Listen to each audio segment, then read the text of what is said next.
Meus queridos, abram comigo no Salmo número 1, ou Salmo 1. Enquanto você abre, me deixe só lembrar, o pastor Cláudio está no período de férias, até o dia 18. O pastor Lutero, agora à noite, foi para Vicência, foi para a nossa congregação lá em Vicência. Está pregando lá agora, talvez mais ou menos nesse mesmo tempo aqui que nós. Meus irmãos, antes de lermos até a palavra, eu gostaria que nós orássemos para o nosso país, nossa nação. No Velho Testamento, no Novo Testamento, há recomendação do Senhor para que o seu povo ore pela nação em que ele habita. Em Jeremias, mesmo no cativeiro, a carta que Jeremias escreveu lá continha, dizendo: olha, orem pela paz da cidade para onde vocês foram levados e são cativos. E Paulo, na primeira carta de Timóteo, recomendando que, inclusive em momentos de culto, se elevem orações pelos governantes. Precisamos fazer isso constantemente. Curve sua cabeça.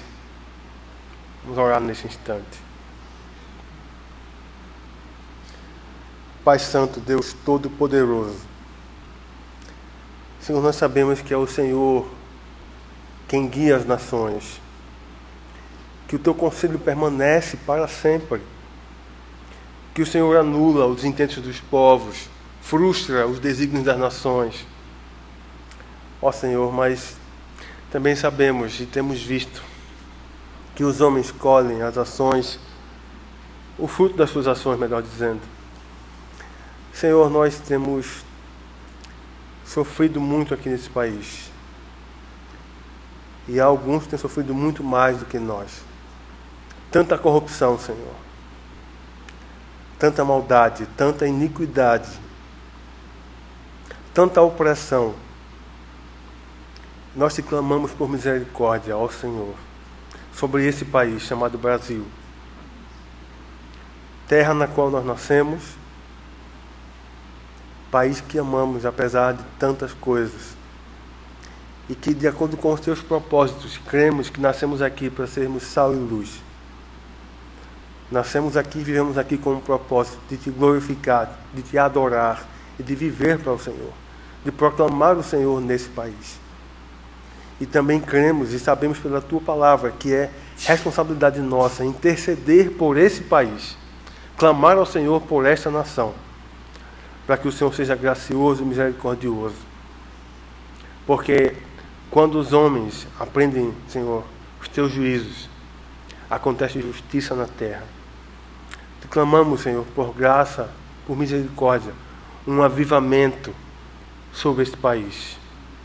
Um avivamento que venha pelo teu Espírito Santo, Senhor, pela proclamação da tua palavra, pela tua igreja, vivendo a tua palavra, Senhor, o evangelho da graça de Deus, e vidas se rendendo aos teus pés, inclusive dentre os governantes, dentre os empresários, daqueles que lideram esse país. Senhor, vem sobre nós com tua graça e favor. Vem transformar esse país. Vem trazer amor, paz, justiça, equidade, Senhor, para a glória do teu nome. Em nome do Senhor Jesus. Amém e amém. Abra comigo então, Salmo 1. Vamos fazer uma leitura alternada desse salmo. Bem-aventurado o homem que não anda no conselho dos ímpios, não se detém no caminho dos pecadores, nem se assenta na roda dos escarnecedores.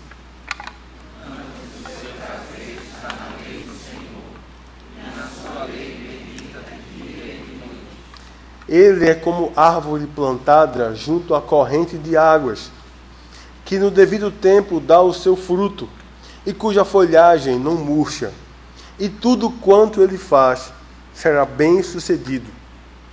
Os ímpios não são assim, são porém como a palha que o vento dispersa. Por isso, os perversos não prevalecerão no juízo, nem os pecadores na congregação dos justos. Pois o Senhor conhece o caminho dos justos, mas o caminho dos ímpios Este salmo é a abertura do grande inário, né, do povo de Deus, o inário inspirado do povo de Deus. Os pais da igreja o viam como um salmo que preparava o adorador para a vida eterna com o grande eu sou. Começaram a viver a partir daqui da terra. E então, quando ele viesse, adentrar então a eternidade com o grande eu sou, com o Deus da salvação. Esse salmo mostra aqui de maneira muito clara, se você observar, que somente os salvos em Cristo conhecem a Deus. Somente os que fazem parte da aliança que o Senhor estabeleceu através de Cristo é que podem adorar e ter relacionamento com Deus. E que podem habitar com Ele. Nem pode ser diferente. Alguns podem perguntar, mas espera aí, todo mundo não sabe que Deus existe? No coração do homem, e os reformadores diziam isso, para ser mais preciso, Calvino dizia isso, há no coração do homem algo chamado senso da divindade. E o que é o senso da divindade? É aquela sensação de que lá dentro há um ser infinito, superior, que criou tudo, mas que não pode ser visto. Alguns homens classificam de muitas maneiras. Um ser superior, uma grande força. E aí cada um vai colocando. Mas há aqueles que insistem em dizer que Deus não existe. E alguns são até chamados de ateus, graças a Deus. E a gente conhece, talvez, alguns desses. Há uma descrição aqui contrastante entre o caráter do justo e do ímpio. Através de figuras que são colocadas aqui da árvore para o justo e da palha seca, né, para o ímpio, comparando o justo e o ímpio, mostrando o fruto que o caráter de cada um traz à sua própria vida. E também reflete naquele que os cercam e que convivem com eles. E por fim, ao final, o destino eterno de cada um desses. Eu quero que você olhe aí, fique com sua Bíblia aberta e veja comigo. Um tema simples para a gente acompanhar a exposição. O caminho do justo e o do ímpio. Primeiro, o caminho do justo. Vai do primeiro versículo ao terceiro. Eu quero que você me ajude lendo. Vamos ler novamente o primeiro versículo. Bem-aventurado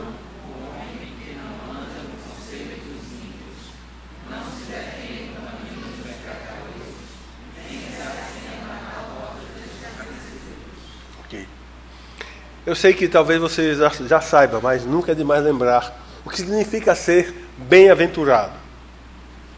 Bem-aventurado é alguém que é pleno de satisfação, que vive com senso de completude, feliz e realizado em Deus.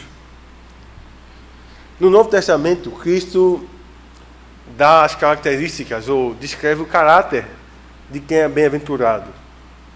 E eu sei que nós conhecemos bem, porque talvez seja uma das passagens mais conhecidas do Novo Testamento, que é chamada as bem-aventuranças, que são a abertura do Sermão do Monte.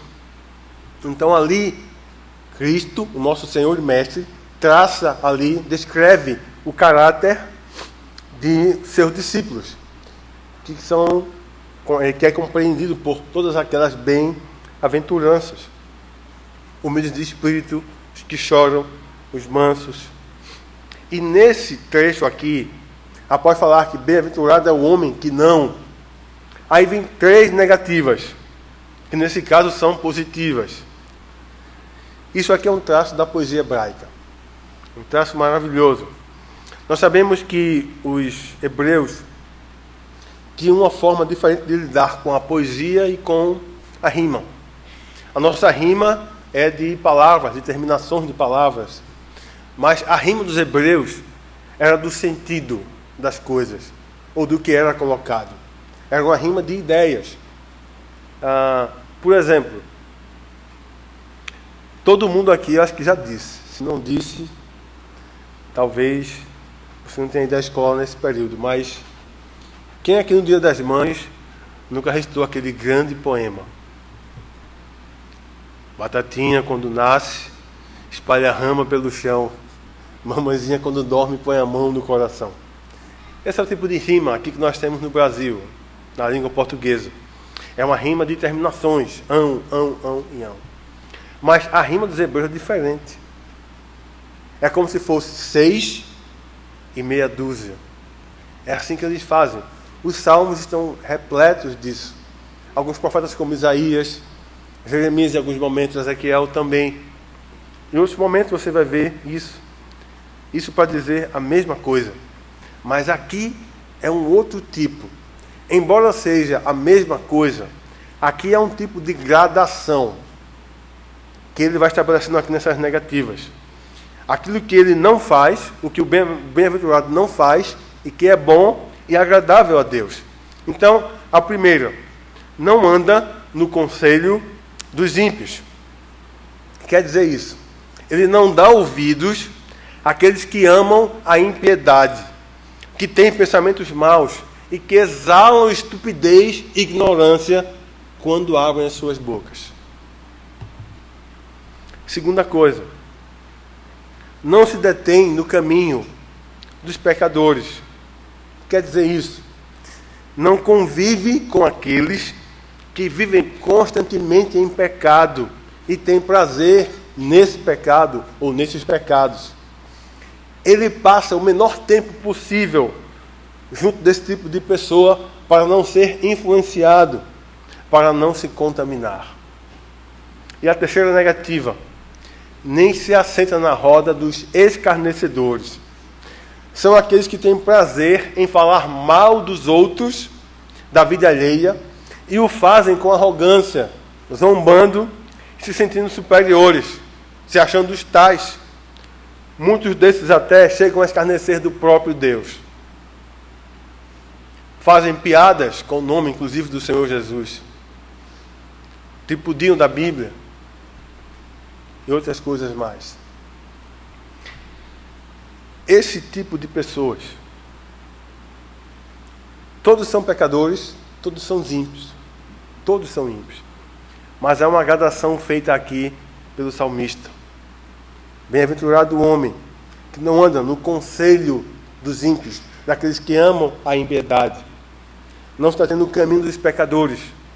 Eles não se assentam, não perdem tempo convivendo com esses que amam o pecado, quanto mais. E não se assenta nessa roda. Quando eles estão sentados, ali tratando daquilo que está nos seus corações iníquos, cheios de maus desejos, desígnios, impiedade, zombaria, escárnio, inclusive às vezes do próprio Deus. O termo caminho, você vai olhar na sua Bíblia aí, você vai ver que aparece 3 vezes o termo caminho. Veja aí comigo, no próprio versículo primeiro aparece caminho, e depois, você vai ver no 6º versículo aparece 2 vezes, se referindo ao caminho dos justos e ao caminho dos ímpios. O termo caminho aparece 3 vezes aqui nesse salmo, e é muito importante o seu significado aqui nesse contexto. Caminho aqui aponta para 3 coisas basicamente. Primeira coisa, o caminho como curso da vida, ou seja, o caráter e o contexto da vida. Segunda coisa, o caminho como conduta de vida. Em que sentido? Nas escolhas específicas e no comportamento. E a terceira coisa, as consequências dessa conduta, ou seja, o destino inevitável desse estilo de vida. Então o caminho vai apontar para isso, tanto em relação ao justo, quanto em relação ao ímpio. Caminho aqui é uma metáfora para a conexão entre as obras de um homem e o seu destino eterno. Então, essas 3 negativas advertem os leitores, primeiro, para não ouvirem o conselho dos ímpios, ou seja, não darem ouvidos ao seu padrão de pensamento. Segunda coisa, a não seguirem os passos dos pecadores, não serem influenciados por seu padrão de conduta ou de comportamento, e a não conviverem com os escarnecedores, não ter nenhum tipo de padrão de identificação com eles, não se associarem com eles sob qualquer hipótese. Então, esse é o bem-aventurado descrito aqui. Embora haja 3 negativas, mas que nesse caso são positivas. Segundo versículo, diz o quê? Leiam comigo. Antes, seu prazer está na lei do Senhor, e na sua lei medita de dia e de noite.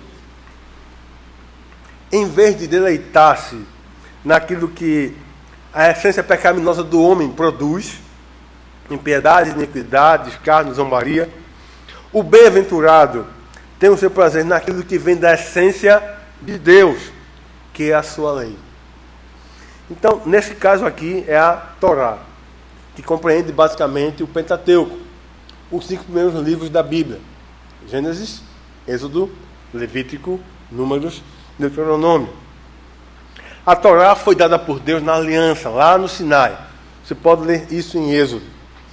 E Ele deu para que o seu povo vivesse a partir dessa lei.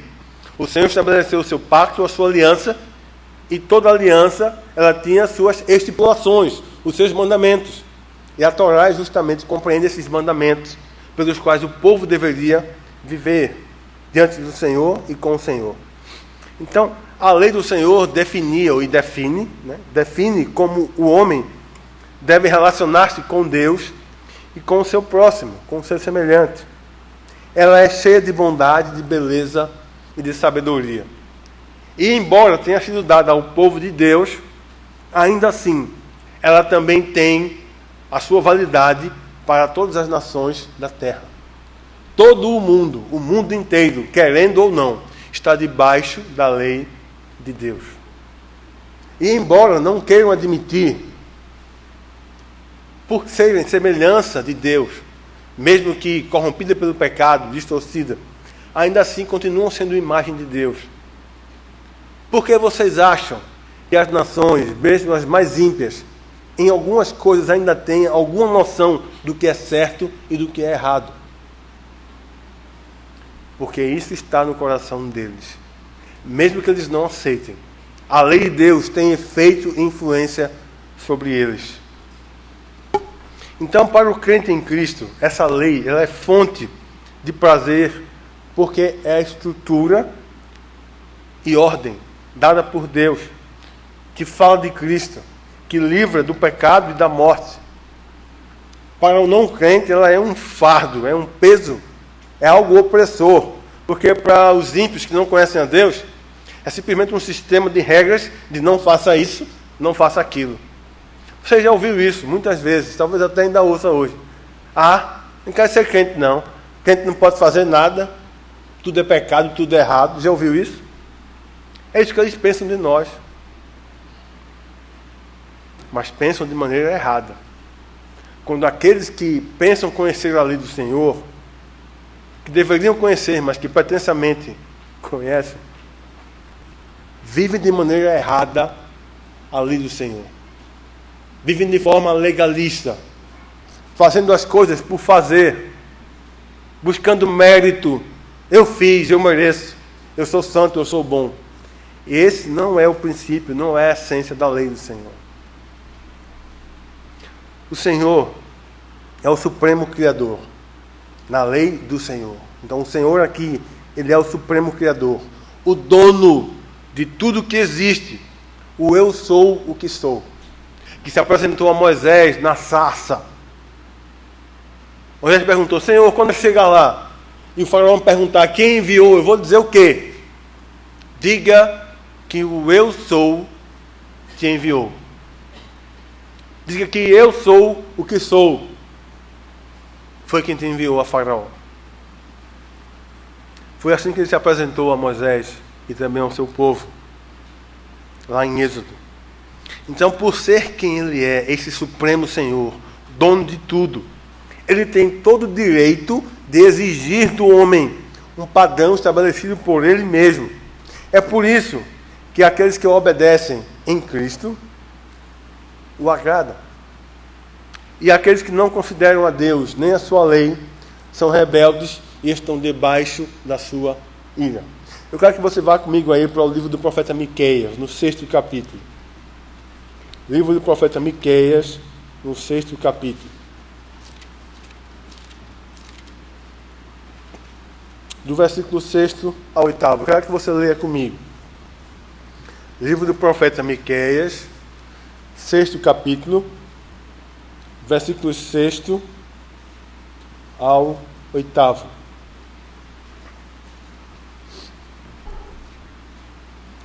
E assim diz: com que me apresentarei ao Senhor e me inclinarei ante o Deus excelso.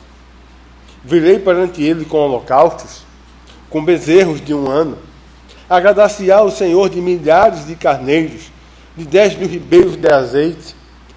Darei o meu primogênito pela minha transgressão, o fruto do meu corpo pelo pecado da minha alma. Ele te declarou, ó homem, o que é bom, e que é o que o Senhor pede de ti, que pratiques a justiça, e ames a misericórdia, e andes humildemente com o teu Deus. Então, entenda-se aí praticar a justiça como praticar a lei do Senhor, observar e guardar a lei do Senhor. Então, a lei do Senhor é santa, justa, boa e dá direção ao homem. Lei significa basicamente instrução. Então, meditar nela dia e noite significa o quê? De maneira prática, encher a mente com ela constantemente, em vez de enchê-la do conselho dos ímpios. É sair de um mundo egocêntrico, centrado no homem, para um mundo centrado em Deus, na sua palavra, na sua lei, no seu reino. É meditar, gastar tempo pensando nela, no que ela é. Há muitas pessoas que se enganam com filosofias seculares, pensamentos seculares dos ímpios, pessoas que começam a se frustrar na vida, começam a ter decepções, e aí de repente alguém chega e diz: olha, você precisa aprender a se conhecer. E aí a pessoa vai e procura, vai nessa busca de se conhecer. Eu estou me conhecendo, preciso me conhecer mais. Só que há apenas um lugar onde o homem pode realmente se conhecer. Conhecer a sua essência. E é na lei do Senhor. É na palavra do Senhor. Porque é conhecendo a Deus que o homem se conhece. É o único caminho, não há outro. É conhecendo a Deus que o homem vai se conhecer. Só que o que Deus diz, o que é a minha essência tua, não é agradável. Nós não gostamos de conferir. Já em Gênesis, 6º capítulo, o Senhor vai dizendo ali o que é o coração do homem. Constantemente maquinando o mal, querendo o mal. É mal todo o desígnio do coração do homem. Em Jeremias 17, no versículo ele diz: enganoso é o coração, mais do que todas as coisas, e desesperadamente corrupto. Quem o conhecerá? Mas o Senhor vem então no versículo 10 e diz: mas eu, Senhor, eu esquadrinho os pensamentos, eu sondo os corações. E isso para dar a cada um de acordo com as suas obras. É na lei do Senhor que o homem vai se conhecer. Como ele vai conhecer sua pecaminosidade e ao mesmo tempo a santidade de Deus. E é somente meditando nela que nós vamos crescer nesse conhecimento, tanto de Deus quanto também do nosso autoconhecimento, promovido pela palavra de Deus. Essa, então, era uma prática constante dos salmistas, a meditação. Gastar tempo, investir tempo pensando em Deus, em seus atributos, lembrando dos seus feitos ao seu povo, aos seus pais, lembrando suas promessas, a sua aliança, a sua bondade, fidelidade, majestade, grandeza, bondade, fidelidade, e viver então a vida a partir disso. Os salmistas faziam isso. É por isso que eles tinham prazer na lei do Senhor e meditavam nela de dia e de noite. O pastor Lutero citou hoje pela manhã o Salmo 119, versículo 97, que diz: quanto amo a tua lei, é a minha meditação todo o dia. Se você lembrar, também é um outro salmo, Salmo número 40, o 8º versículo. Ali, ecos da voz do Messias, da voz de Cristo, dizendo: agrada-me fazer a tua vontade, em meu coração está a tua lei.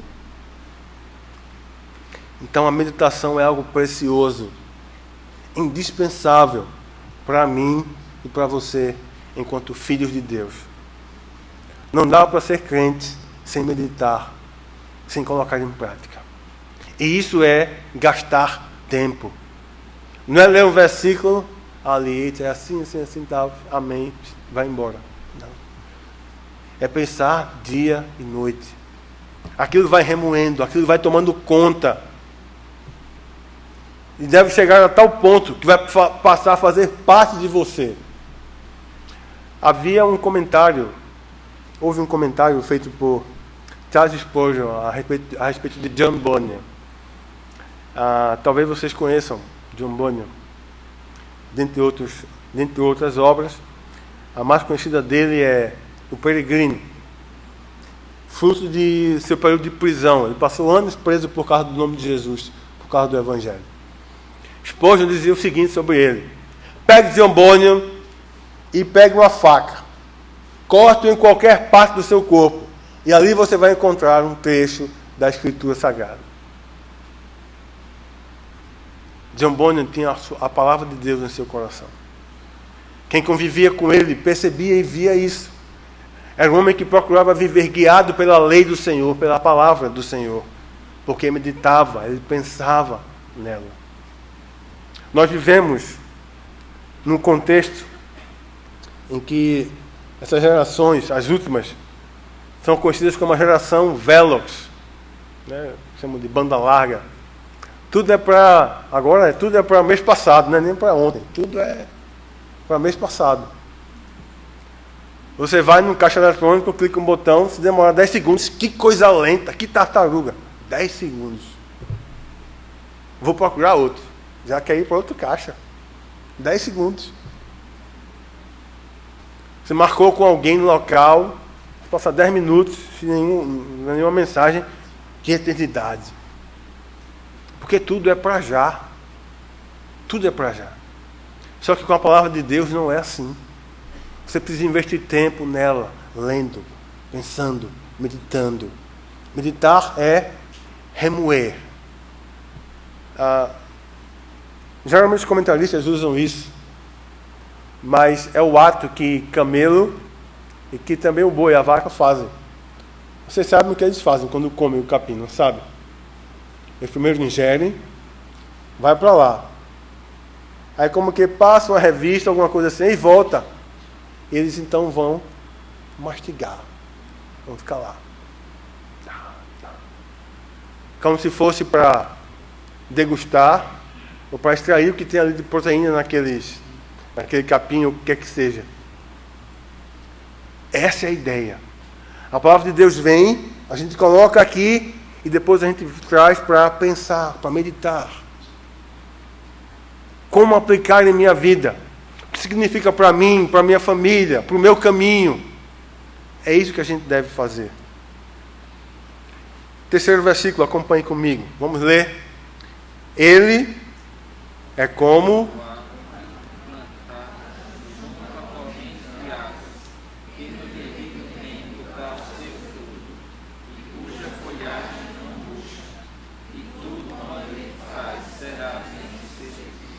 aqui temos o resultado do curso da vida que este homem bem-aventurado então trilha.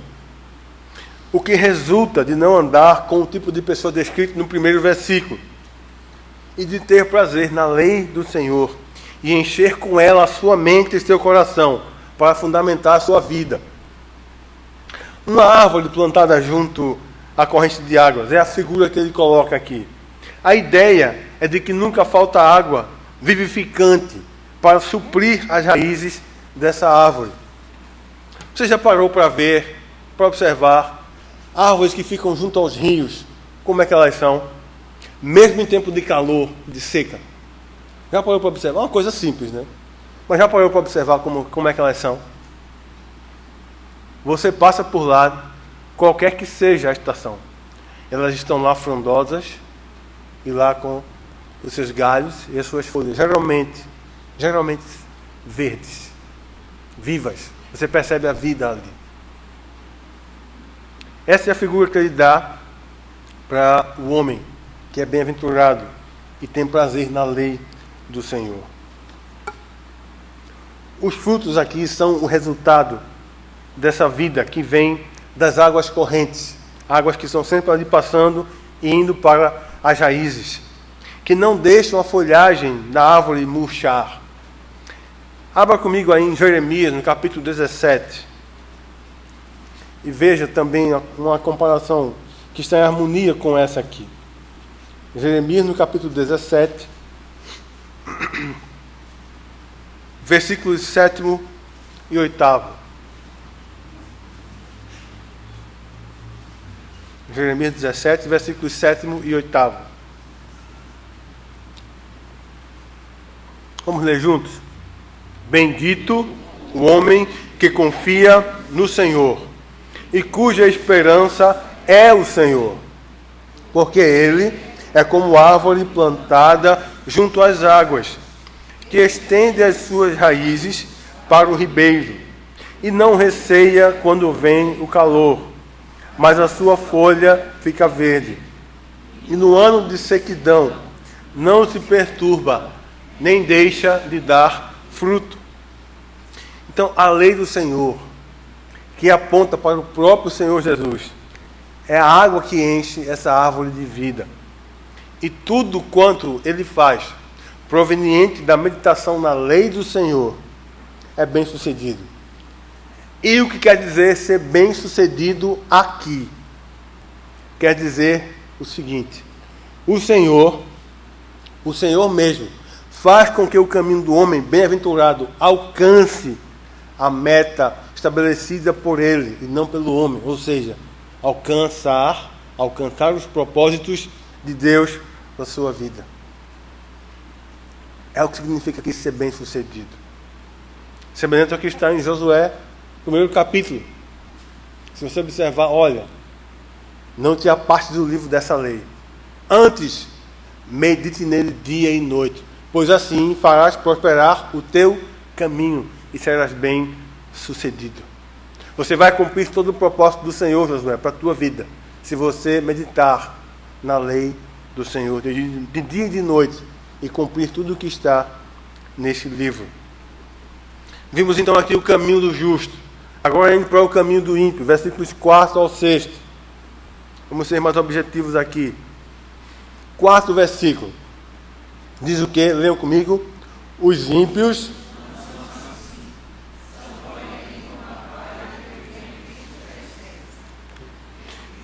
Então, o sentido é o de que os ímpios, pecadores, escarnecedores, os soberbos, autoconfiantes e ambiciosos, eles são como palha seca que o vento leva para toda parte, que o vento dispersa. Lembrando, a árvore figura os justos e a palha seca figura os ímpios. A palha seca não tem vida, está no chão ali, não tem valor, não tem estabilidade, não tem local e não resiste a nada. Uma das palavras de juízo utilizadas por Deus, inclusive nos Salmos, de muitas maneiras, para os ímpios, em termos de condenação, é dispersar. O Salmo 68, por exemplo, fala sobre isso. O Senhor vai dispersar os ímpios. Dispersar é um termo que aponta para a condenação. Dispersar é um termo que aponta para a condenação. Os ímpios não têm em que se firmar. São alheios a Deus e a sua aliança. Veja comigo agora, volte para Jeremias 17. Só que agora versículos 5º e 6º. Jeremias 17, versículos 5º e 6º.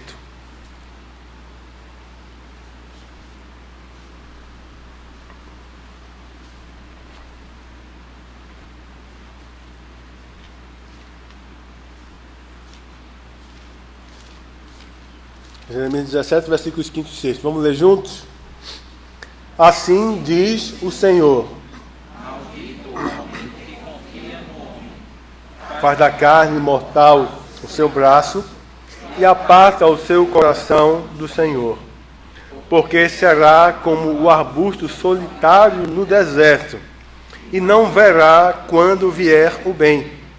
Antes morará nos lugares secos do deserto, na terra salgada e inabitável. Você percebeu o que acabou de ler? Que descrição terrível para alguém. Ficar no deserto. No deserto, como um arbusto seco. Completamente seco. Sem nenhum tipo de água. Sem nada para regar. Sem folha. Seco. Definhando no sol. Não vai ver quando vier o bem. Veja a descrição que houve para o justo, que é como árvore plantada junto às águas. Veja agora então o oposto do ímpio. Como a palavra de Deus o descreve. Palha seca, que é jogada pelo vento para todo lugar. Que é dispersa. Lembrando que dispersão aponta para a condenação. Versículo 5, vamos ler. Por isso, os perversos nem os pecadores na congregação dos justos. Então aqui, pelo fato dos ímpios não estarem firmados em Deus e em sua lei, nem de fazerem parte do povo escolhido, eles não vão se manter em pé no juízo. E juízo aqui está se referindo ao juízo final mesmo, quando Cristo voltar para julgar as nações e retribuir a cada um de acordo com as suas obras. Nenhum desses perversos vão ficar de pé diante de Deus. Não vão ter o que dizer diante de Deus, o justo juiz. Não haverá apelação. Eles estarão prostrados, dizendo que Jesus Cristo é o Senhor para a glória de Deus Pai. E receberão então a sentença de condenação eterna. Serão dispersos da presença de Deus para o fogo eterno. A congregação dos justos se refere ao povo escolhido, claro, o povo santo de Deus. Povo que julgará as nações junto com Cristo. Congregação formada por aqueles que têm prazer na lei do Senhor, que andaram em justiça e retidão na terra, por meio de Jesus Cristo. É isso que significa. E então, finalmente o 6º versículo. Vamos ler. Pois o Senhor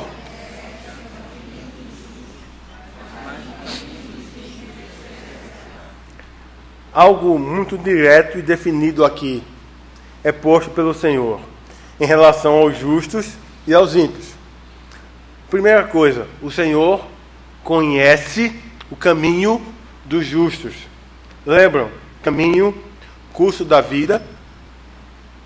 Lembram disso? Quer dizer o quê? Que o Senhor se apresenta aos seus. O Senhor se revela àqueles que são seus. Ele os regenera, os faz nascer de novo e os traz para um relacionamento vivo e verdadeiro com Ele através do seu Filho. Relacionamento íntimo com Ele. Conhecer aqui tem o sentido do relacionamento mais íntimo experimentado pelo homem e pela mulher no casamento.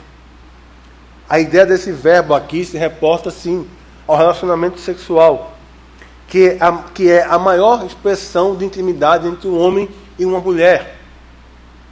É o que significa aqui. Então, no Antigo Testamento, tanto o Iadá, que é conhecer, quanto o Novo Testamento, o gnóstico, conhecer, também tem a ver com isso. Então, é esse nível de relacionamento que Deus tem com os seus filhos e filhas, com aqueles que são seu povo, com a congregação dos justos, pois Ele habita no coração dos seus filhos e filhas através do seu Espírito Santo. otorgado por Cristo Jesus, por sua morte e ressurreição na cruz. E Ele então os conhece por inteiro. Não há nenhuma parte que Deus não conheça dos seus filhos e filhas. Ele conhece tudo em nós. E Ele quer que haja esse relacionamento constante e crescente comigo, com você e com Ele. Esse conhecimento aqui é pessoal, ativo e constante. Uma das frases que Deus diz no Antigo Testamento, em vários momentos, é: filho meu, dá-me o teu coração. Dá-me o teu coração. O que é que o Senhor requer daqueles que são seus? Uma parte da vida? Ou requer toda a vida? Vocês são meus. O que Ele diz em sua palavra é mais ou menos isso: olha, eu comprei vocês com o sangue do meu filho. Meu filho derramou o sangue santo para comprar você. Você é meu. Você é propriedade minha. E eu comprei para que você seja meu, para se relacionar comigo, para me conhecer. Por mais que o Senhor já saiba de tudo, Ele quer que eu e você coloquemos nossos desejos, anseios, dilemas, problemas, questões em oração. Porque a oração é um dos meios de graça pelo qual eu e você podemos nos relacionar com Ele e conhecer mais a Deus. O Espírito Santo ativamente se relaciona com os justos e guia a conduta deles. É esse mesmo Espírito que nos ajuda a orar, a ler e compreender a palavra, porque o Espírito Santo é uma pessoa. Se você ler a pastoral de hoje, a primeira parte, no próximo domingo, se Deus quiser, vem a segunda, o pastor Lutero escreveu sobre o Espírito Santo, que ele é uma pessoa. Ele é Deus, assim como o Pai e como o Filho. Deve ser adorado como Pai e como Filho. Esse Espírito, otorgado por Cristo, nos convence do pecado, da justiça e do juízo. É Ele quem nos conduz a conhecer Cristo, o Filho, que então nos introduz e apresenta ao Pai. Conhecer a Deus é conhecer a vida. Eu quero que você vá comigo para João 17. João 17, os 3 primeiros versículos. Cristo aqui com seus discípulos. Ele está aqui em oração, a chamada oração sacerdotal. Ele está orando aqui e vai dizendo o seguinte: eu quero que você leia comigo. João 17, versículos 1, 2 e 3. Vamos ler juntos? Tendo Jesus falado estas coisas, levantou os olhos ao céu e disse: Pai, é chegada a hora, glorifica a teu Filho, para que o Filho te glorifique a ti, assim como lhe conferiste autoridade sobre toda a carne, a fim de que ele conceda a vida eterna a todos os que lhe deste. E a vida eterna é esta, que te conheçam a ti, o único Deus verdadeiro, e a Jesus Cristo, a quem enviaste. Conhecer a Deus é conhecer a vida, é conhecer a vida eterna. E conhecer aqui nesse texto é quem tem relacionamento com Deus, que foi atraído por Ele, chamado por Ele para ser seu, e se relaciona com Ele. Isso é conhecer aqui nesse texto. E o próprio Deus guia os justos pelo caminho da vida eterna. Vá comigo para o Salmo número 25. Salmo número 25. Versículos 12 a 14. Salmo 25, versículos 12 a 14.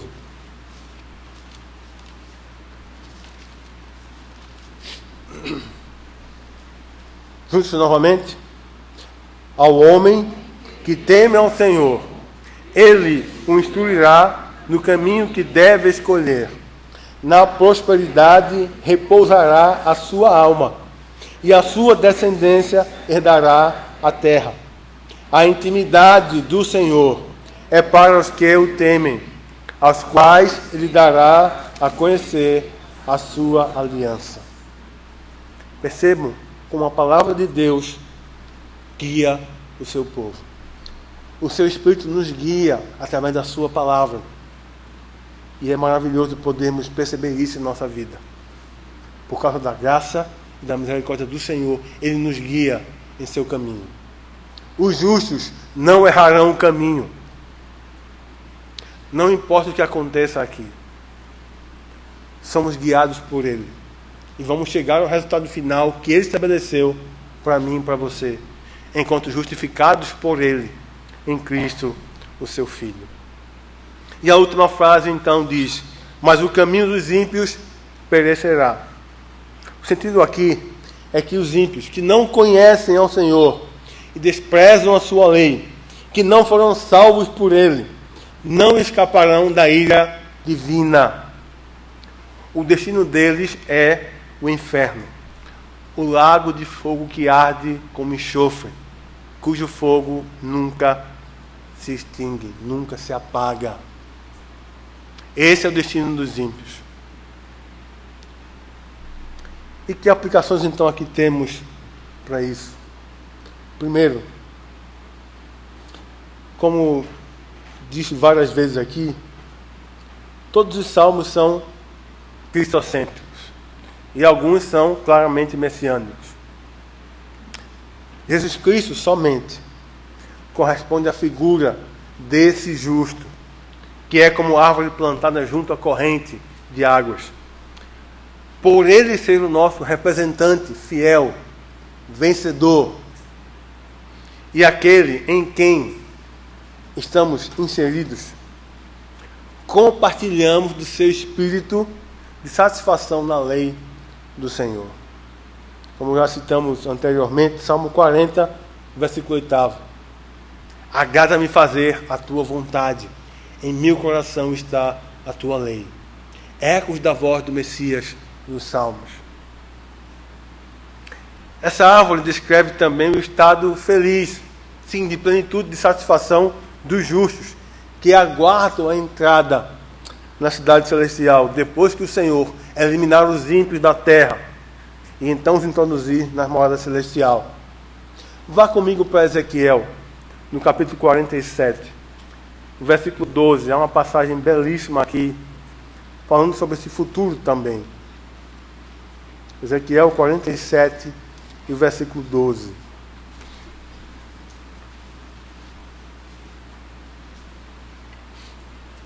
Ezequiel 47, 12.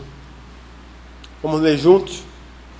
Junto ao rio, as ribanceiras, de uma e de outra banda, nascerá toda a sorte de árvore que dá fruto para se comer.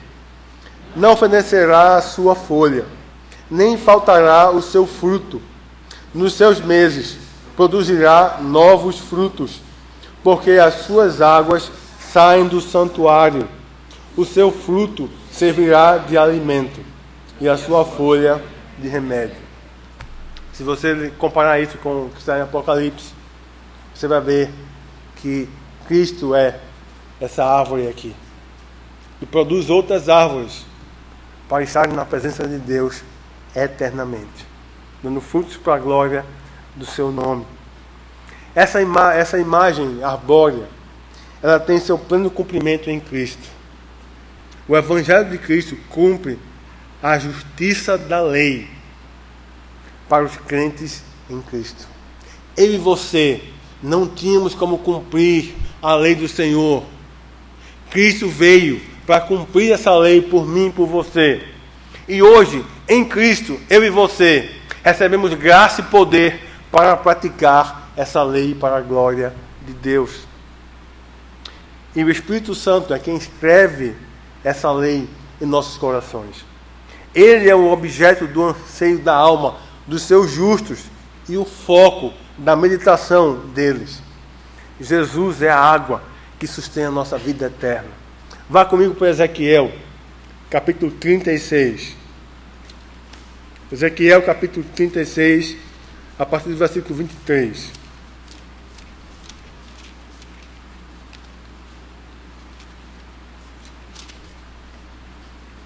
Ezequiel 36, a partir do 23 até o 27. Vamos ler juntos novamente. Vindicarei a santidade do meu grande nome, que foi profanado entre as nações, o qual profanastes no meio delas. As nações saberão que eu sou o Senhor, diz o Senhor Deus, quando eu vindicar a minha santidade perante elas. Tomar-vos-ei de entre as nações, e vos congregarei de todos os países, e vos trarei para a vossa terra. Então aspergirei água pura sobre vós, e ficareis purificados. De todas as vossas imundícias e de todos os vossos ídolos vos purificarei. Dar-vos-ei coração novo, e porei dentro de vós espírito novo. Tirarei de vós o coração de pedra, e vos darei coração de carne.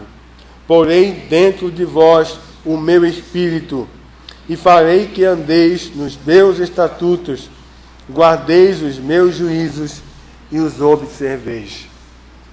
Deus é o Deus da salvação, que salva, reúne o seu povo e os faz andar em retidão em sua presença.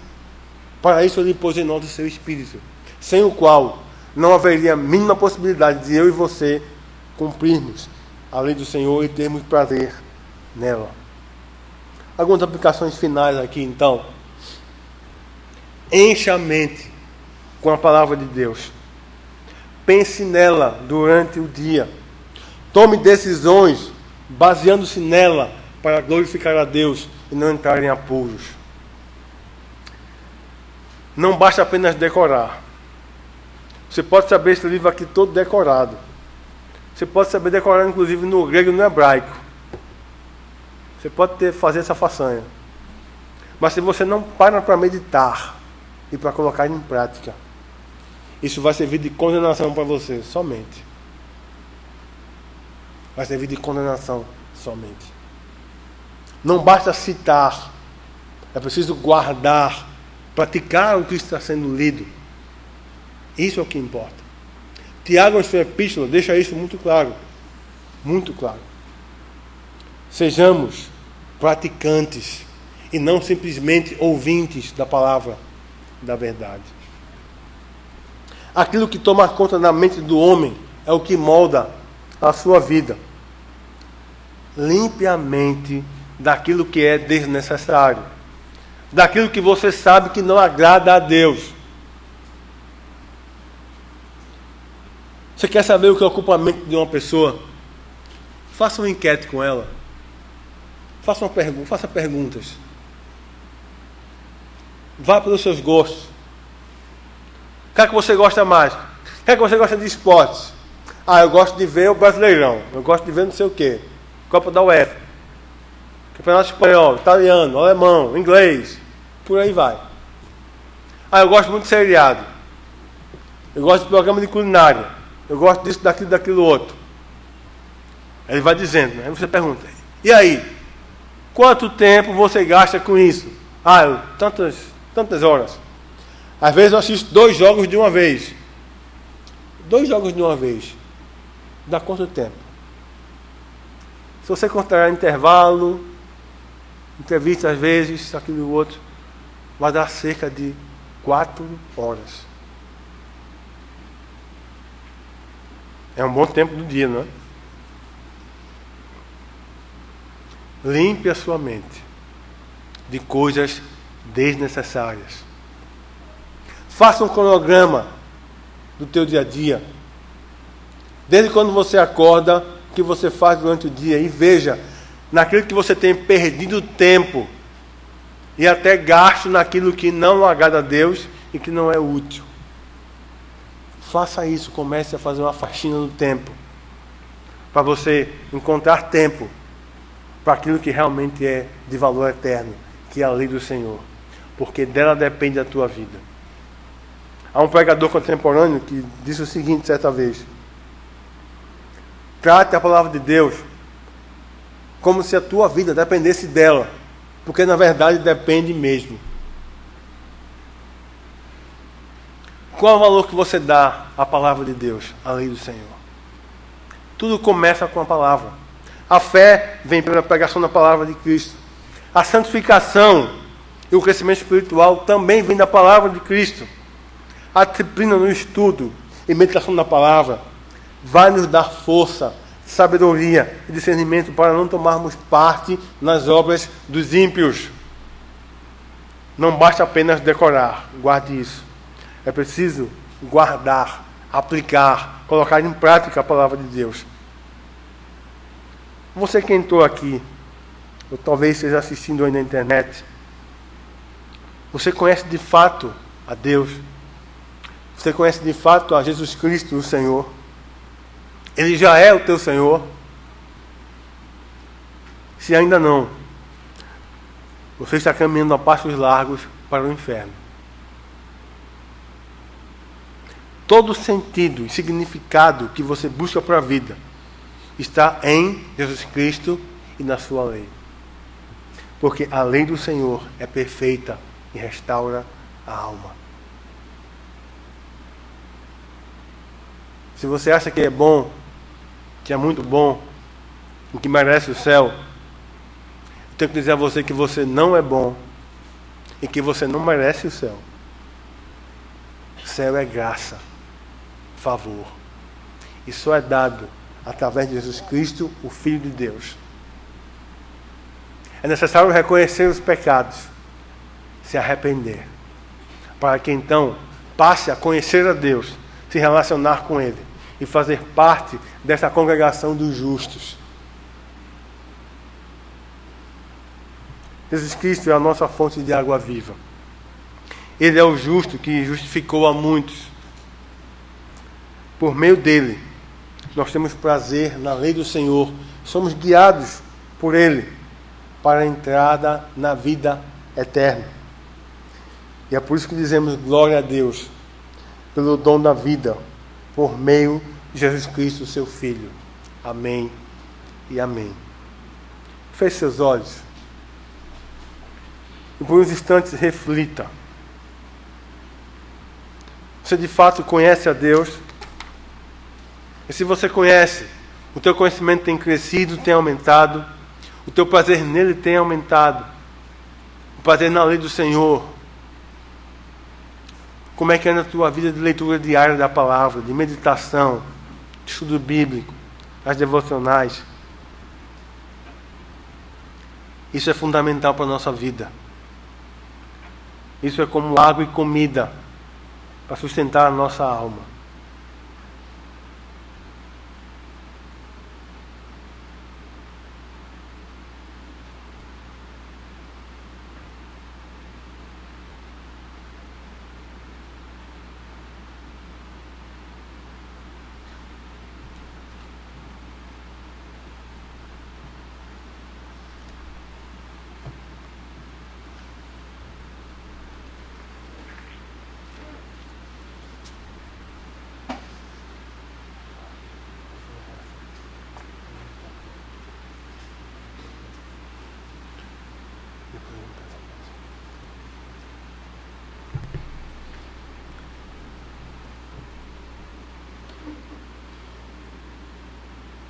Pai de amor, Pai de bondade, a Tua palavra foi lida e pregada, ó Deus. E o nosso desejo, a nossa oração neste momento é que o Senhor a aplique às nossas vidas. Ó Deus, que essa palavra fique gravada nos nossos corações. Que de fato nós não andemos segundo o conselho dos ímpios, não nos detenhamos nos caminhos dos pecadores, nem nos assentemos na roda dos escarnecedores, mas que verdadeiramente o nosso prazer esteja na Tua lei, e ela seja o nosso meditar dia e noite. Ó Deus, não permitas que vivamos dias, semanas, sem buscar a Ti, ó Deus, através da leitura da Tua palavra, da meditação nela, da aplicação dela em nossas vidas e decisões. Ó Deus, que vivamos de fato uma vida onde oremos em todo o tempo, sempre buscando a Tua orientação para as nossas vidas, orientação que está colocada pelo Senhor na Tua palavra.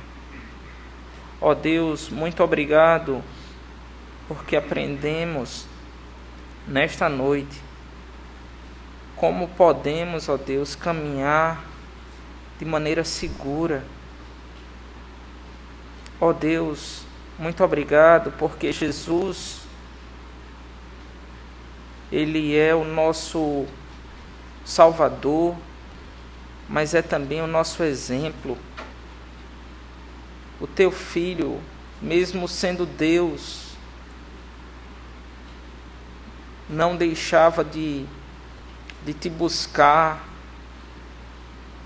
e de viver uma vida junto de Ti. Ó Deus, muito obrigado pela Tua palavra, que ela de fato e de verdade seja por nós utilizada a cada momento, e assim possa ser lâmpada para os pés e luz para o caminho. Ó Deus, nos perdoa, porque muitas vezes nós preferimos confiar no nosso próprio coração, na nossa própria mente, e tomamos decisões que não estão de acordo com a Tua palavra. Ó Senhor, nos perdoa e nos ajuda, ó Deus. Que Teu Santo Espírito possa nos conduzir, possa nos inclinar, possa nos constranger a caminhar sempre pela Tua palavra. Ser com cada irmão aqui, ó Deus. Nos leve em paz para os nossos lares. E nesta semana que se iniciou no dia de hoje, que possamos viver de acordo com a Tua palavra, para a glória do nome de Jesus, por meio de quem oramos. Amém. Meus irmãos, vamos entoar o hino Oração